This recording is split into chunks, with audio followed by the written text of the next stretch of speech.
Okay, so you get the message. This is the Lone Ranger, and what he did in the Wild West was to have law and order come back to these difficult times. If he could come here in Wall Street, and with his gun, he used to shoot the bad guys with silver bullets. Anyway, so our topic is a little ambitious this morning, but I think we should be. 10 times your money with silver stocks. Now, I tell you one thing, it is possible. I went to Peru in '93 with my friend Mark Faber, and we did 50 times on Buenaventura.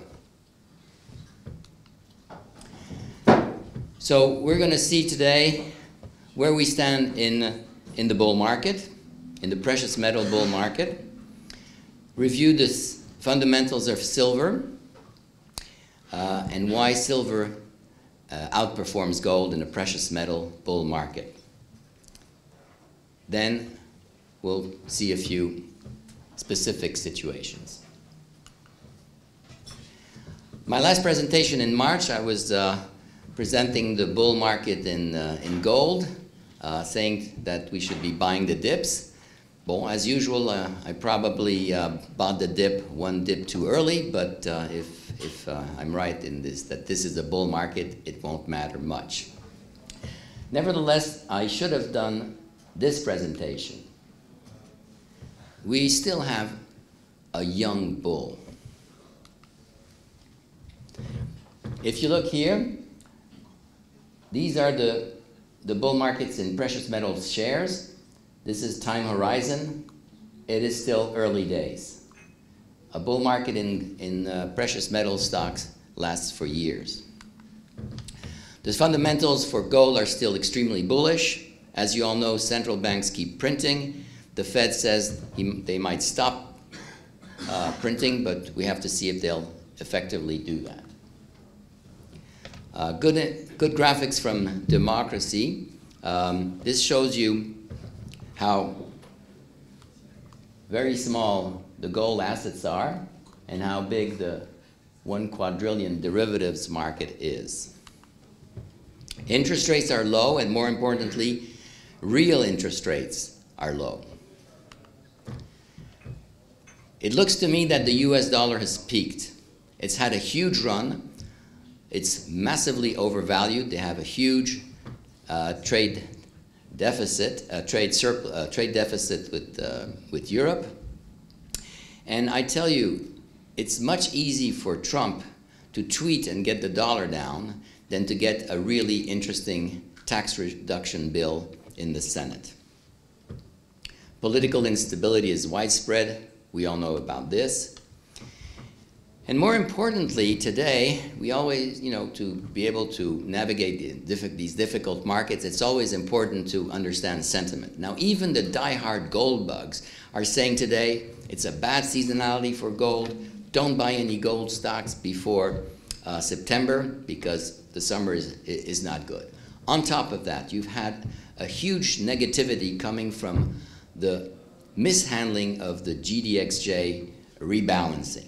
As Peter Haynes from TD puts it, this was the greatest wealth destruction in index history. In fact, in bull markets, summer is good for precious metal shares. It's definitely not good in a bear market, but in a bull market, shares between April and September go up pretty regularly. I recommended last time a company called Exeter. It was, for me, the best call option on the gold market. It's been taken over with a 60% premium by Barrick.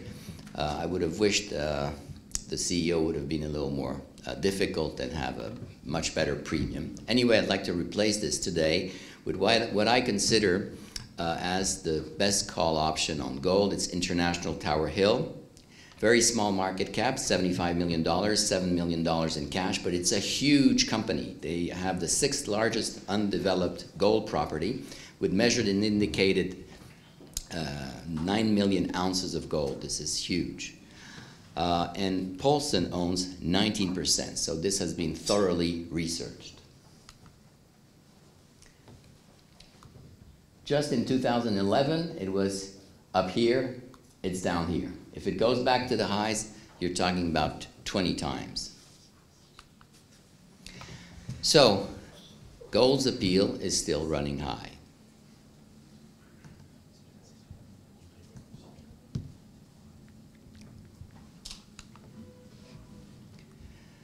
So, what are the fundamentals for silver? Silver is like pretty women. It's attractive, but it's dangerous. So, cautionary statements. Gold is difficult to understand. Silver is even more complex. It's treacherous. It's erratic. Why? Because a lot of the components of this market, they can change dramatically.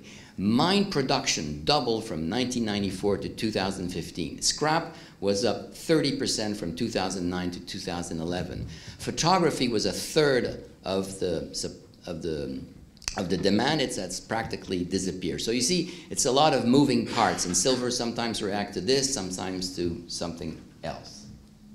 Nevertheless, rewards can be extremely attractive. In the hunt corner, silver went from $6 to $49 in 1 year. In less than 3 years, to 2011, silver went from $10 to $50. In the bull market, 2001-2008, silver was up 16 times. Pan American silver, 17 times. In 3 years, from 2001 to 2004, Hecla, 19 times. And this is not a dinky toy company. Silver Wheaton, 19 times. Great Panther, who presents here very regularly, which proves it's a good idea to hang around this conference, was up 7.5 times in 1 year to May 2016. This company is now back flat on its back. It's probably a great buy today. In less than 6 months, in 2016, Kerr went up 10 times, Southern Silver 22 times. So what are the silver fundamentals? And why are they bullish? Production has peaked. There's growing industrial use, attractive jewelry market, and strong investment demand. So, I know we'll skip that, we can't see it much. But this is the statistics from the World Silver Institute. If you want to have all the key figures, they're free on their website. They are doing a great job. So, silver production has peaked after this big increase. With scrap, we're talking about 1 billion ounces, which is only $16 billion, so it's a very, very small market. The scrap supply is at a 24-year low, and silver production should continue to decline. Why? Because 30% is primary silver mines, 12% gold mines, and the bulk of it comes from byproducts from base metals. Just the zinc companies, which has closed down, have shut out 20 million ounces of silver, which are not going to be produced anymore. The base metal boom is ended in 2011. And what's interesting for us if we have a position in silver is that even if silver goes up, since only 30% comes from primary producers, you cannot have a quick supply response.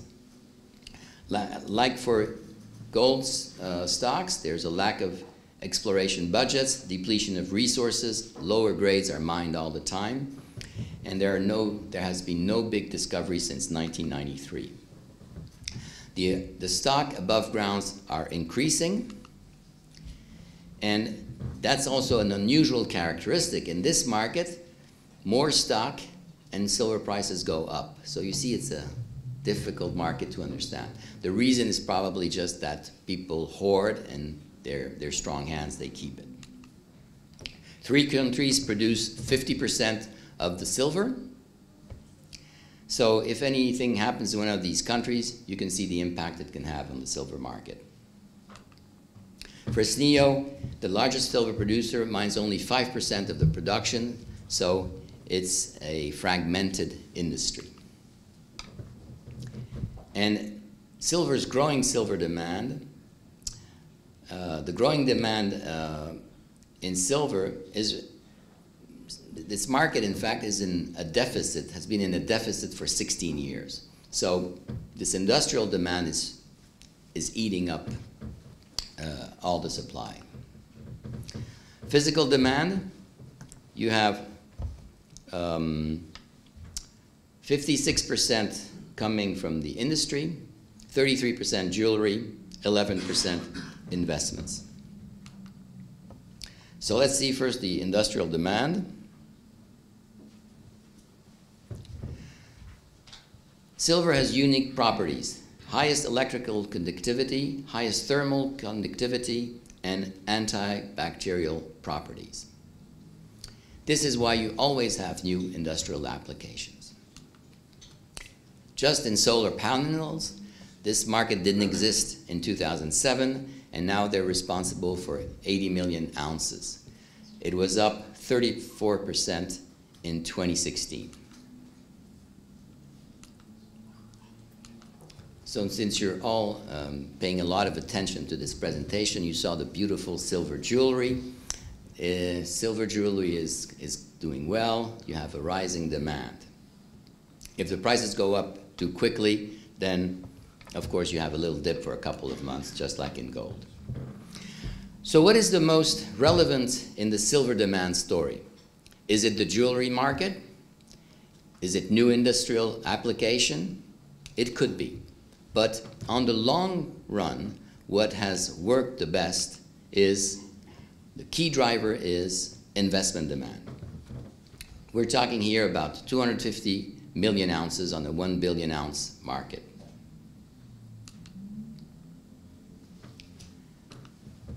China is now a big consumer, and India also, where jewelry demand is up 600%. So you all know what happened in India. They suppressed the 500 and the 1,000 rupee bill. So of course, people didn't have any more money, so you had a drop in gold and silver consumption in India. Now they're reintroducing the new bills, but what do you think the Indians will do now? They'll be buying more and more silver and gold because the credibility of the government, which was already very low, is practically nil. The ETF holdings have been increasing tremendously. They're now 664 million ounces. That's a big growth. In 2007, it was only 220 million ounces. Now, if you look at the gold ETF holdings, during this terrible bear market that we had to endure since 2011, you had a 50% drop in these holdings. Now look at this. This is the equivalent in silver. No redemption. Now how can that be? Silver goes from $50 to $16 and people are not selling their silver. This means, ladies and gentlemen, that strong hands are holding the physical. It means that silver will go up a lot. And in bull markets, silver outperforms gold. Why does it outperform, or will it outperform? It's relatively inexpensive in inflation-adjusted terms. It went up to $50, it's back to 16. And more importantly, silver is extremely cheap relative to gold. The ratio, you take gold and you divide by silver, and you get the ratio. It's today 75. Now the average from 1970 to 2015 was 56. In the earth crust, the ratio is 20 to 1. In ancient times, it was 15 to 1. Today, you produce 9 million ounces, 9 ounces of silver for 1 ounce of gold. Today's ratio is 75. If we go back to the 2012 ratio of 50, silver will be already up 51%. If you come to the historical ratio of 15, the long term, you're up 604%. So you see the huge leverage which is possible. And of course, silver is a bargain compared to all the bubbles around. Stocks are overvalued. Bonds are in a ridiculous bubble. And real estate is at ridiculously high levels in most countries. So basically, maybe the best strategy for the decade is long silver stock, short Apple. Total cash costs of silver are reasonable. This means that silver companies are making a lot of money. So you're pretty protected because they usually have a lot of cash. So why is silver so volatile? One of the main reasons is that it's a small market. Here I have a few back of the envelope calculation. But all the gold ever mined in the world is 180,000 tons. That is a lot of metal, and it represents something like $7 billion. Now, since the beginning of times, half of the silver produced has disappeared through industrial consumption. So there's only left 777,000 tons, which represents $466 billion. If you look at more interesting numbers that influence more the market, if you take the total supply, for gold you're talking about 3,000 tons. That's $132 billion. For silver, 1 billion ounces. That's only $16 billion. So you see how easily the market can fluctuate. If any of you people buy a little silver, the price goes up. So here you have all the silver consumed, and that's what's left. Small numbers. So the other key reason that a lot of people fail to understand is that silver goes from changes status. So sometimes silver is just a commodity. So if it's in oversupply, it can go to ridiculously low level, way, way below cost of production. And then if you're in a bull market in precious metal, if people start to get nervous with their currencies, then it becomes a monetary metal. And then you have a huge re-rating. So today I would say we're sort of half-half. People consider it half commodity, half precious metal. Silver outperforms gold in bull markets. Here you have a few examples.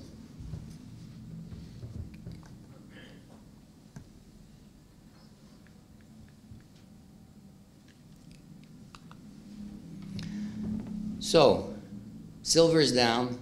We're supposed to buy the dips. This is the chart of gold in US dollars. My impression is that this was the low at the end of 2015, and now we're going back up. A lot of people consider this downtrend as extremely relevant. If we break 1300, they'll be more comfortable. My personal belief is that they're looking at the wrong chart because the dollar is so overvalued that it massacres this chart. I don't think it's relevant.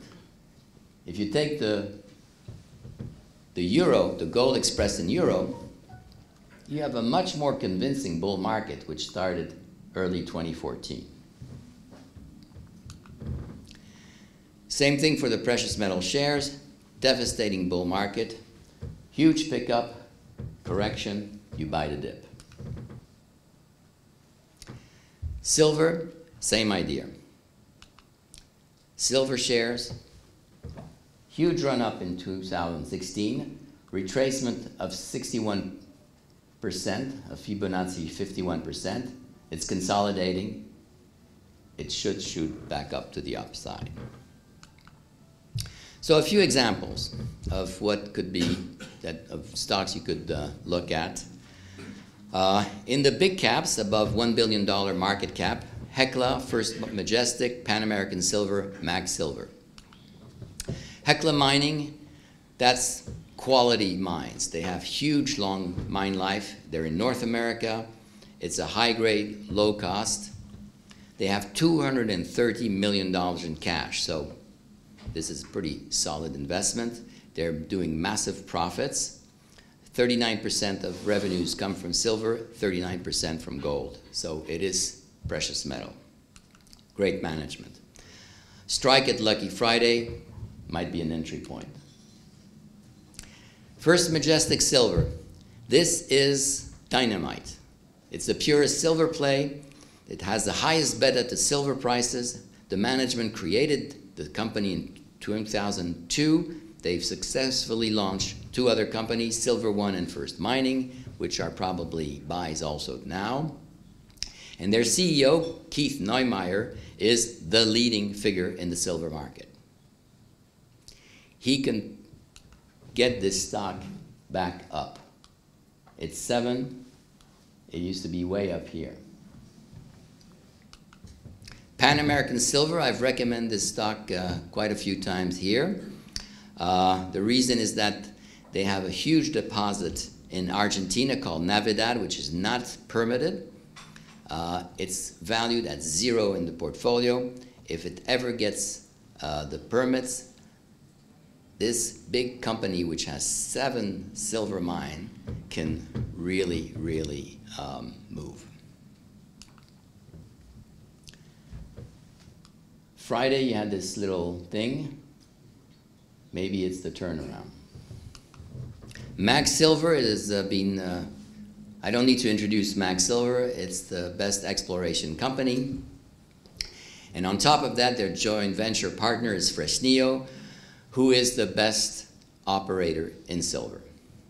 It's high grade. It'll be one of the most economic deposits in the world, and they still have huge exploration potential. They also have Cinco de Mayo. It's another property they have. Here again, they have some permitting problems. Once that is resolved, it gets re-rated.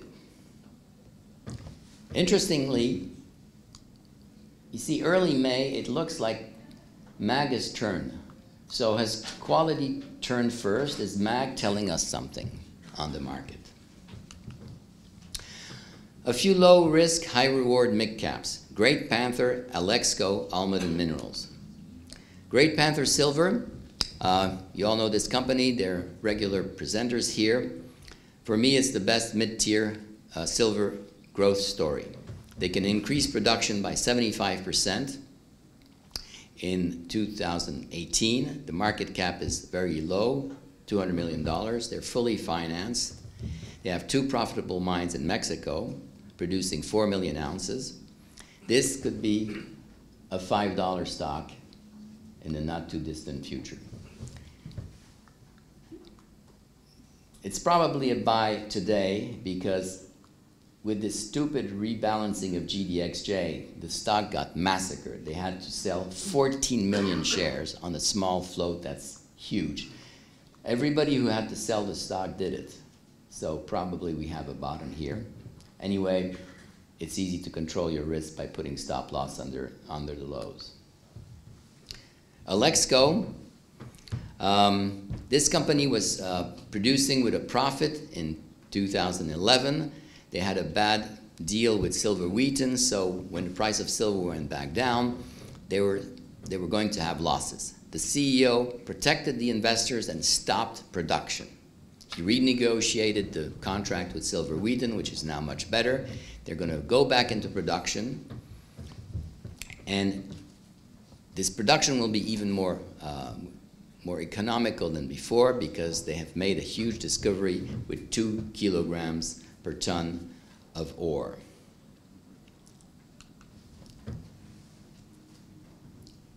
Here you have a breakout on high volume. Maybe this has turned. But as you see, it's easy for this stock to go back up to where it was trading when they were producing. If it goes back to the 2011 high, it goes from $147 to $10. Almaden Minerals, it's one of my all-time favorites. The market cap is $200 million. It's been doing very well since March. They have over $25 million in cash. They have measured and indicated resource of 200 million ounces. Half of that is pure silver, so it's people don't understand it's also a silver company. They have a very robust pre-feasibility study with a 40% internal rate of return at $1,250.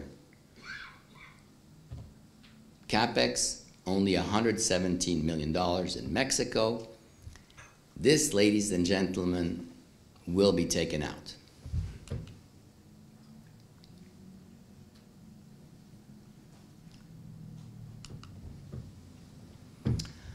A few fun, more speculative, smaller companies.